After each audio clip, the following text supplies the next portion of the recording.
الأنفاق تخبط 4 سنين تالي اللي تضرب عليها سلاح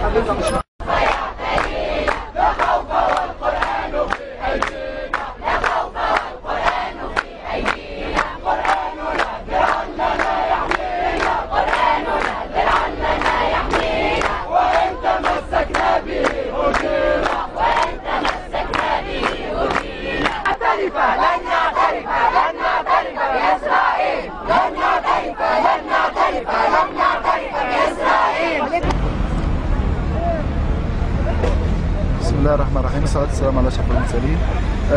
كما تشوفوا الحمد لله نحن نزلنا في التحضيرات توا نتاع برنامج الجوع نهار من أجل الأحرار، فعاليات لدعم إخواننا الأسرى في السجون الصهيونية. نتوقع إن شاء الله باش يكون حضور كبير من المواطنين التوانسة خاصة المواظبين على الطعام.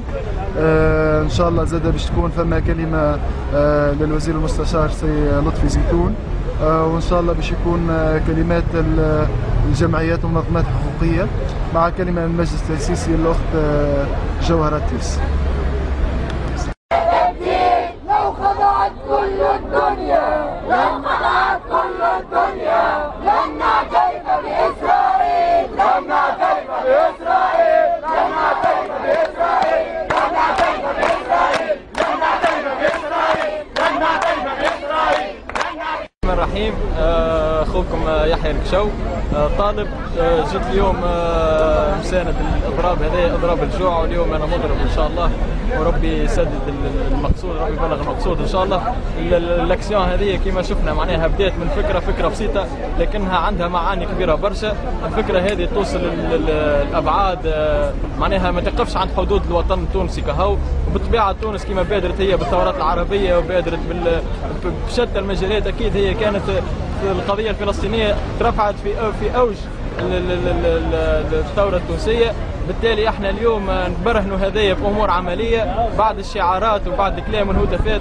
احنا اليوم نساندوا اخواننا المضربين عن طعام الاسرى في سجون الاحتلال، وهذوكم اخواننا معناها ما تفرقناش الاقطار او يجمعنا الناس الكل قضية واحدة اللي هي تحرير فلسطين وتحرير القدس. إن شاء الله بإذن الله نكون وصلنا الرسالة لجميع العالم، وإن شاء الله تكون البادرة هذه نشوفوها منتشرة في العالم كله إن شاء الله. تحرير فلسطين، الشعب يريد تحرير فلسطين، الشعب يريد تحرير فلسطين، الشعب يريد تجريم التطبيع، الشعب. بسم الله الرحمن الرحيم.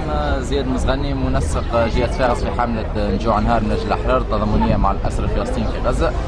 بالنسبة للفكرة هذه بدأ أخونا مهدي بن حمودة عضو في الهيئة الطلابية لمساندة القضية الفلسطينية. بدينا في الحملة هذه، جاء في ليل مع قال القضية نتاع الأسرى بدأت تتطور، بدأت تقدم وتأخذ في منحى آخر، وخاصة أن المشاركة نتاع الأسرى وصلت 1800 أسير فلسطيني. عملنا أول اجتماع في المنستير، قررنا على أن ننظموا إضراب جوع تضامني مع الأسرى ب 24 ساعة. الفكرة بدأت تكبر بشوية بشوية، بدينا نتصلوا بمجموعة من الأخوة، مجموعة من الجمعيات، من نوادي، من المنظمات الطلابية، قبلوا على أنهم يشاركوا معنا. بدأت الفكرة تزيد تتطور شوية، اتصلنا بشخصيات وطنية، بوزراء، بأعضاء في المجلس الوطني التأسيسي، رؤساء كتل، كيف كيف قبلوا شخصيات وطنيه، منظمات حقوقيه، قبلوا على ان يشاركوا معنا. وصلنا في الحمله هذه الحمد لله. احنا تويكا نتكلموا على 4000 اكثر من 4500 مضرب عن الطعام هنا في تونس. ان شاء الله احنا ماذا بينا في الاختتام نتاع اليوم ان الرساله توصل لاخواننا الاسرى في فلسطين والخيانه في فلسطين كل، على أن القضيه هذه ما زالت باقيه قضيه تهم الامه العربيه والاسلاميه كامله. القضيه هذه تهم التوانسه بشكل رئيسي. صحيح عندنا مشاكل هنا في تونس، صحيح عندنا قضايا ربما تلاهينا، لكن قضيه فلسطين قضيه ذات اولويه، واحنا متبنيينها، واحنا نبقاو على الخط هذا باذن الله حتى تحرير المسجد الاقصى ان شاء الله.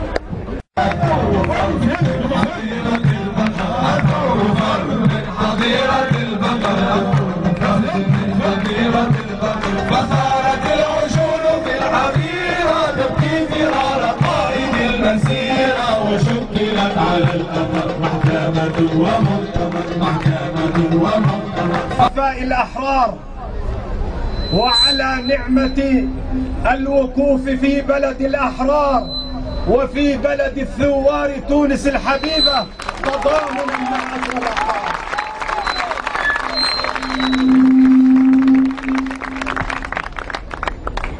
الإخوة والأخوات الأحرار الثوار، يا أبناء تونس الحرة الأبية، أنقل لكم تحيات إخوانكم في سجون الاحتلال الصهيوني، أنقل لكم تحيات إخوانكم من أبناء شعبكم في فلسطين في بيت المقدس وأكناف بيت المقدس.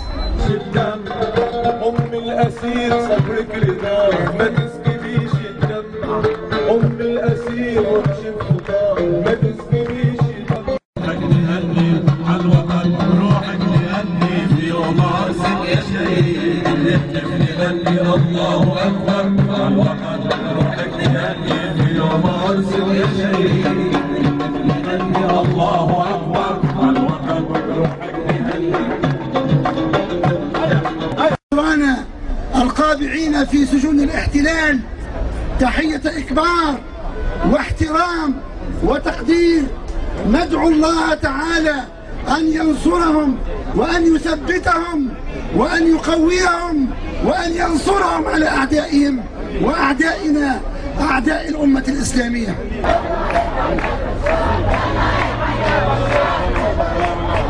تحرير فلسطين، الشعب يريد تحرير فلسطين، الشعب يريد تحرير فلسطين. وهذا النفس الله أكبر على الوطن، روحك نهني الله أكبر.